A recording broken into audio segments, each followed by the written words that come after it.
Welcome to Forgotten Hollywood. If you're around my age, you probably remember seeing Mara Wilson tug on Santa's beard and her joyful surprise when the whiskers are real. For those earlier generations, you might remember Natalie Wood watching in awe as Santa speaks Dutch to a war orphan. These two movies have gone down as holiday classics for their respective decades, the original film and its fourth remake. Surprised? So was I. I had no idea there were three more of them. The story of this film goes back to the 1940s when a man named Valentine Davies went Christmas shopping and was disturbed by how commercialized everything had become. He wondered what Santa Claus would think about all of this, and a story was born. While I couldn't find much information about when and how long it took to write or any of that, I do know that filming was going on in late 1946 because the parade sequences were actually the Macy's Thanksgiving Day Parade. The people watching had no idea that they were technically on a movie set and that the Santa waving at them was none other than actor Edmund Gwenn. Since they couldn't stop and restart the parade to do any reshoots, they had to get every single shot right the first time. Apparently, it was a very stressful shoot. The story focuses on Kris Kringle, an old man who claims to be Santa Claus and spreads joy and wonder wherever he goes. However, when he crosses a self important psychologist, a series of events has him facing a sanity trial. More important to him is the mother daughter duo that doesn't believe in Santa, and his goal, no matter what happens to him, is to save them from a life of pessimism and disappointment. His trial and the miracle that follows set a standard for holiday movies. This film is masterfully written. The acting is fantastic, and there is little wonder why this movie has amassed such a huge following. The first remake came when 20th Century Fox Hour premiered a television version on December 14th, 1955. In order to make it fit in the time slot, the film had to be streamlined, removing subplots, some side characters, and shortening the dialogue. This resulted in a final runtime without commercials of slightly over 45 minutes, and the actors talking very fast. There were times I was wondering if Santa had somewhere he needed to be. The newspaper headlines and some of the parade scenes were recycled, saving time and money, and minor changes were made to the story in order to make the cuts work. In my opinion, the 1955 version felt kind of like a cheap knockoff of the original. The acting was fine, but it's hard to compete with the cast of the original. Maureen O'Hara and Natalie Wood are a tough act to follow, and John Payne was great as the idealistic lawyer. Here, the actors were replaced by Teresa Wright, Sandy Desher, and Donald McCary, respectively. I found the child actress to be the best of the three, but the other two weren't bad, just a little stiff. Thomas Mitchell replaced Edmund Gwenn as Kris Kringle, and his version was not quite as jolly. But part of that may have been because of how fast he was talking. I don't remember a scene where he actually seemed relaxed, aside from when he was teaching Susan how to use her imagination. He often came across as angry, almost cynical.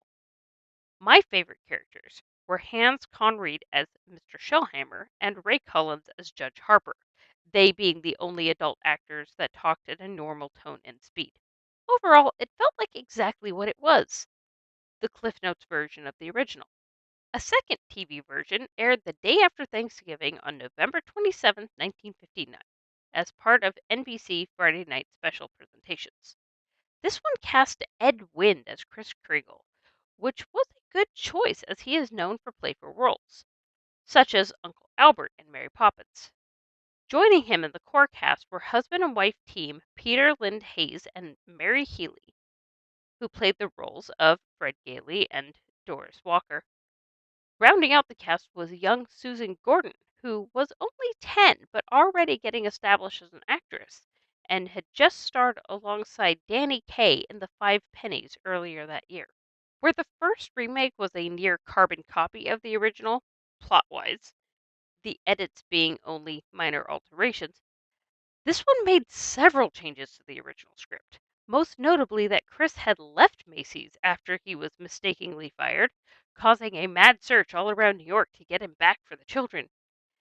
And there was a different motivation for the conflict between Chris and the psychiatrist Sawyer, who now had the first name of William rather than Albert. Most disappointing to me was the removal of Susan's dream house that she asks Santa for in every other version. Here, she just asks for a big Christmas tree, which they try to play off with an equal level of wonder, but it's just not the same. A third made for TV version was released on December 14th, 1973, exactly 18 years to the day after the first remake.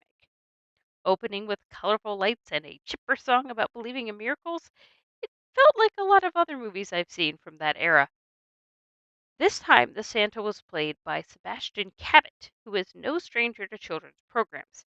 He was the narrator for the Winnie the Pooh shorts in the 1960s and 70s. Joining him are David Hartman, Jane Alexander, and Suzanne Davison as Susan.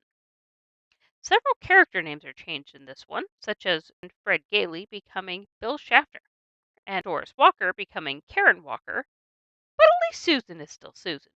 To be honest, this was my least favorite version as they took all the magic out of the miracles, showing characters talking about how Susan's house was going to be acquired when there was still a half an hour left in the movie. And this is also the second version to show one of the main characters asking the post office to deliver the letters to Chris, an action which I personally think cheapens the moment when the court is surprised by several bags of mail. In the original and 1959 versions, the postmen come up with the idea on their own, which makes it less forced. Another thing to note is how Mr. Macy treated his time on the witness stand. In the original, he hesitates for a minute to say there's no Santa Claus because he's worried about the bad publicity, but then he starts remembering how Chris interacted with the children and the joy and wonder and just spirit of Christmas that he brought with him, and very firmly says, yes, he is Santa Claus. With each remake, his certainty weakens, and by this version, it's clear that he's just lying for Chris's benefit because he's afraid of public scandal. Overall, it's okay, but it just lacks the magic of the original. Now we come to the latest version released on November 18th, 1994. This one starred Richard Attenborough, Elizabeth Perkins, Dylan McDermott, and of course, Mara Wilson. If I remember correctly, this was the first version I ever saw, which is not surprising since it came out when I was 7. Well, it's close to the original story. This version makes several changes that are more than cosmetic, altering the very plot and actually distancing itself from, believe it or not, the spirit of Christmas that made the 1947 version a classic. The most obvious changes are the names. Doris is now Dory. Fred Gailey is now Brian Bedford. Albert Sawyer is replaced by Jack Duff and Roberta Leonard. Thomas Mara is now Ed Collins. Mr. Gimble is now Victor Lamberg. And R.H. Macy is now C.F. Cole. An interesting thing to note, this is the first version that Macy's did not give approval for its company name to be used. In the original, they said they would allow it if they liked the script. Same with Gimbals. And approval was given for the following 3 sequels. You kind of wonder why Macy's denied it this time. Perhaps it was because of the core changes made to the plot. The original made Macy's, and by extension Gimbals, look good, which is probably why the respective companies allowed their names to be used. The plot centered on the spirit of Christmas, pushing back against a cynical and commercialized world. The bad guy was Sawyer, who was pushing to suppress Chris due to his insistence on imagination and wonder over a pessimistic version of modern psychology, as well as the fear of losing his job when it got out that he was messing with the heads of the employees. In the modern one, an actual bad guy was created, a personification of corporate greed, who went to extreme lengths to discredit Chris and bring down Cole's department store as a whole, using some pretty disgusting tactics, might I add. His employees dressed like Soviet soldiers, and nothing about his store, office, or person was welcoming. Shifting the focus off Christmas versus commercial to corporation versus corporation altered the core of the story, and this is apparent in a single line.